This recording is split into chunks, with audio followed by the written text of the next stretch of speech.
नमस्कार, मैं doctor Preeti Paliwal, centre head consultant reproductive medicine Neelkanth IVF centre Kota से। आज हम बात करेंगे गर्भपात के बारे में, उसके लक्षण, कारण और निवारण के बारे में।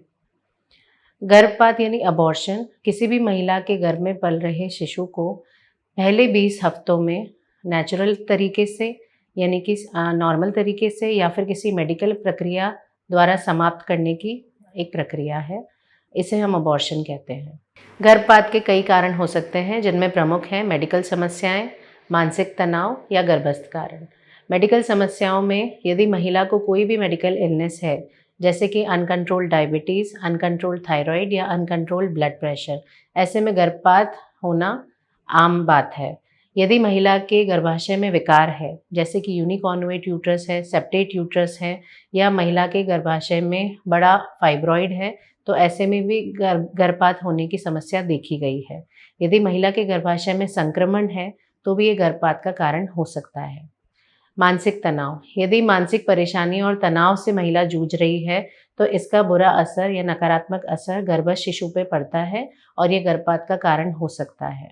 इसके अलावा गर्भस्थ कारण हैं, जिसमें शिशु में यदि कोई आनुवांशिक विकार हो या फिर गर्भस्थ शिशु की स्थिति या फिर प्लेसेंटा यानी गर्भनाल का असामान्य जगह पे होना भी गर्भपात का एक प्रमुख कारण है। अब आइए जानें गर्भपात के लक्षणों के बारे में। प्रेगनेंसी कंसीव करने के बाद मासिक चक्र बंद हो जाता है। ऐसे में यदि प्रेगनेंसी के दौरान किसी भी तरह की ब्लीडिंग होती है, जो कि मासिक चक्र की ब्लीडिंग से अलग होती है, तो इसे हम एबनॉर्मल ब्लीडिंग मानते हैं, यानी कि ये गर्भपात का प्रारंभिक लक्षण हो सकता है। यदि योनि मार्ग से काफ़ी रक्तस्राव हो रहा है, पेड़ों में यानी पेट के निचले हिस्से में रुक रुक के बहुत तेज़ दर्द हो रहा है, तो ये भी गर्भपात के प्रारंभिक लक्षण हो सकते हैं।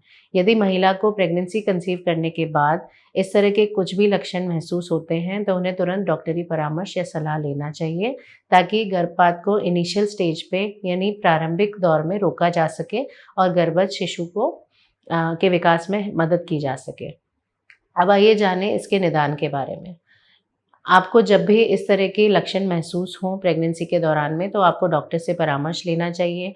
डॉक्टर आपकी हिस्ट्री लेंगे, मेडिकल हिस्ट्री लेंगे। इसके अलावा आपके शरीर की जांच करेंगे और कुछ जांचें एडवाइस करेंगे, जिसमें ब्लड टेस्ट और अल्ट्रासोनोग्राफी प्रमुख हैं। यदि इन जांचों के माध्यम से ये पता लगाया जाए कि गर्भपात प्रारंभिक दौर में है, तो हम कुछ दवाइयों और इंजेक्शन के माध्यम से प्रेगनेंसी को रोक सकते हैं और गर्भपात होने से रोक सकते हैं। यदि गर्भपात प्रारंभिक लक्षण जो हैं उनसे आगे बढ़ चुका है, यानी गर्भस्थ शिशु को रोकना यानी गर्भपात को रोकना अनकंट्रोल्ड है, नहीं रोका जा सकता है, तो ऐसे में डॉक्टरी परामर्श द्वारा अबॉर्शन किया जा सकता है, जिसकी वजह से बच्चेदानी में बच्चे का कोई भी टुकड़ा या फिर प्लेसेंटा कोई भी टुकड़ा अंदर ना रहे, जो आगे इन्फेक्शन का कारण बन सकता है।